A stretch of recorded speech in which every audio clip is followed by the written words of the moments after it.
Hey friends, welcome to the leader of learning.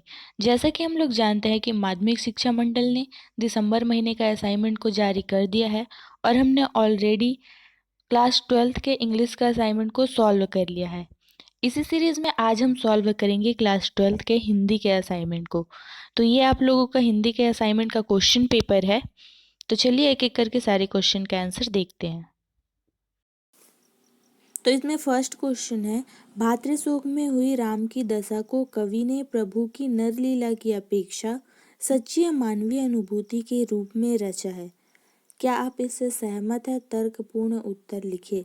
तो आप इस बात से सहमत है तो क्यों सहमत है, और असहमत है तो क्यों असहमत है, ये आपको लिखनी है। तो ये जो क्वेश्चन है वो आपके बुक के आरोह बुक से कविता वाली पार्ट का क्वेश्चन है। इसके कवि तुलसीदास जी हैं। नेक्स्ट सेकंड नंबर का क्वेश्चन है। इसमें पूछा गया है कि निम्नलिखित अपठित पद्यांश को पढ़कर नीचे लिखे प्रश्नों के उत्तर लिखिए। तो इसमें आपको एक अपठित पद्यांश दिया गया है, मेघ आए बड़े बन ठन के संवर के। तो आपको इसको पढ़ना है और इसमें जो क्वेश्चन दिया गया है उसको लिखना है। तो यहाँ पे इस क्वेश्चन के आंसर दे दिए गए हैं, आप इससे आइडिया ले सकते हैं। नेक्स्ट जो थर्ड नंबर का क्वेश्चन है वो आपके बुक का क्वेश्चन है। इसमें पूछा गया है कि जन्मजात धंधों में लगे श्रमिक कार्यकुशल क्यों नहीं बन पाते, कारण लिखिए। तो ये जो क्वेश्चन है आपके बुक के श्रम विभाजन और जाति प्रथा पाठ से लिया गया है और जिसके लेखक जो है वो बाबा साहेब भीमराव अंबेडकर जी है।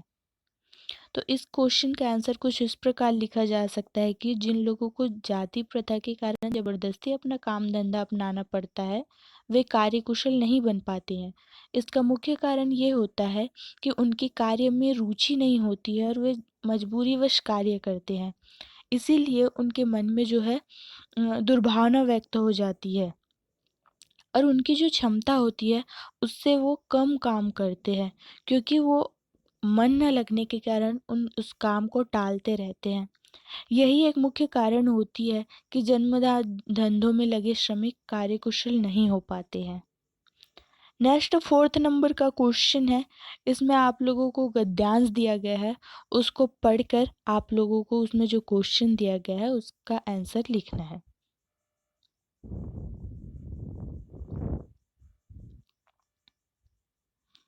नेक्स्ट फिफ्थ नंबर का क्वेश्चन है। ये फिफ्थ नंबर का क्वेश्चन आपके बुक का क्वेश्चन है। जाति प्रथा को श्रम विभाजन का ही एक रूप न मानने के पीछे अंबेडकर के क्या तर्क है, लिखिए। तो ये क्वेश्चन है आपके बुक का श्रम विभाजन और जाति प्रथा पाठ का, जिसके लेखक जो है वो बाबा साहेब भीमराव अंबेडकर जी है। तो जो अंबेडकर जी थे वो जाति प्रथा का विरोध करते थे और जो जाति प्रथा को श्रम विभाजन का रूप माना जाता था उसको न मानते हुए अपना तर्क देते हैं। उसके कुछ पॉइंट्स है कि पहला है कि जाति प्रथा श्रम विभाजन के साथ साथ श्रमिक विभाजन भी कर देती है।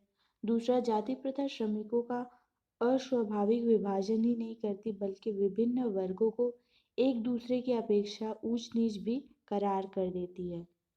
तीसरा, मनुष्य के प्रशिक्षण अथवा उसके निजी क्षमता पर विचार किए बिना माता पिता के सामाजिक स्तर के अनुसार पहले से ही मनुष्य का पेशा निर्धारित कर दिया जाता है।